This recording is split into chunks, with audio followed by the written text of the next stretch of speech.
काम तो कर रहा है, क्योंकि अगर भारत जैसी इतनी डेंस पॉपुलेशन वाली कंट्री में और मुंबई दिल्ली जैसे बहुत पॉपुलेटेड जो सिटीज़ हैं वहाँ बड़ी मुश्किल हो जाती है। अगर ये लॉकडाउन नहीं होता तो नंबर कुछ और होते।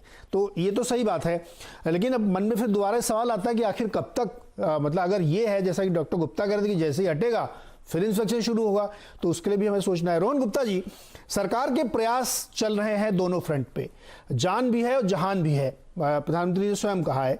तो जान बचाने के लिए जो कोशिश की जा सकती है मेडिकल के तौर पे, लॉकडाउन के तौर पे, सोशल डिस्टेंसिंग के तौर पे, वो सारी की जा रही है और उनका पालन कराया जा रहा है। और इकोनॉमिक फ्रंट पे भी कुछ कुछ तो सरकार कर रही है, ऐलान करे भी हैं उसने। तो एक विपक्ष के तौर पे आपको लगता है कि प्रयास सही है? हालांकि सोनिया जी बड़ी तगड़ी आलोचना कर चुकी हैं कल।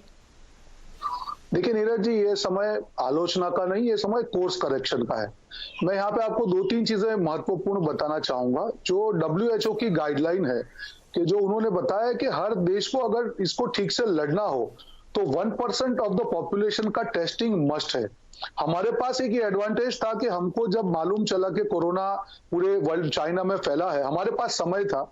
मुझे लगता है कि अगर उस समय का हम ठीक से यूज करते तो शायद हम लोग बेहतर परिस्थिति में हो सकते थे। Point number 1। पॉइंट नंबर 2, जो पहला लॉकडाउन हुआ उस लॉकडाउन के दरमियान हम सिर्फ 2 लाख टेस्ट ही कर पाए। आज जब हम बात कर रहे हैं तब कल सबसे ज्यादा केस से 1600 के ऊपर केस थे। नीरज जी, एक चीज समझिए, अगर इसका इंक्यूबेशन पीरियड बोलते हैं कोरोना का, अगर वो 21 दिन का है और दूसरे लॉकडाउन के 9 दिन के बाद में अगर हाईएस्ट केस आते हैं, उसके 2 मतलब होते हैं। नंबर 1, टेस्टिंग जिस प्रकार से होना चाहिए वो नहीं हुआ।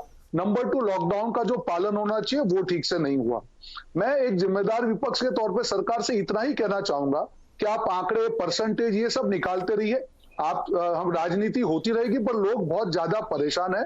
हम लोग एक भारत में एक टिपिकल परिस्थिति है कि हमारे वहां काफी बड़ी पॉपुलेशन दिहाड़ी इनकम पर डिपेंडेंट है। आज 11 करोड़ से ज्यादा लोग राशन की सिस्टम से बाहर है। 14 करोड़ लोग अपनी रोजगारी पहले ही गंवा चुके हैं। 1000 से ज्यादा लोग, 750 से ज्यादा लोग कोरोना से और बाकी 250 लोग लॉकडाउन रिलेटेड चीजों से मर चुके हैं। स्थिति बहुत ज्यादा गंभीर है। सरकार को मुझे लगता है कि ज्यादा सीरियस होके, क्योंकि हम टेस्टिंग की बस ऑलरेडी मिस कर चुके हैं। अगर टेस्टिंग ज्यादा होते तो मुझे लगता है कि हम काफी नियंत्रित कर सकते। हमारे पास जो नेचुरल एडवांटेज था इनिशियली कि हमको जल्दी पता चल गया, कहीं ना कहीं उसका फायदा उठाने में हम हो सके उतना सफल नहीं हुए।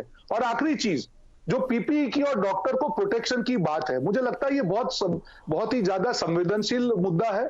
आप चाहेंगे कि डॉक्टर्स आईएमए को भी हड़ताल के लिए जाने के लिए मजबूर होना पड़ा, फिर सरकार के साथ बैठ के उन्होंने समझौता कर लिया। बट कहने का मतलब है सरकार को बहुत ज्यादा संवेदनशील होके, इकोनॉमिक फ्रंट हो, हमारे दिहाड़ी मजदूर की बात हो या कोरोना की टेस्टिंग की और कंट्रोल की बात हो, मुझे लगता है बहुत संवेदनशीलता से टीम बनाकर आगे बढ़ना होगा, नहीं तो बहुत भयावह परिस्थिति होगी।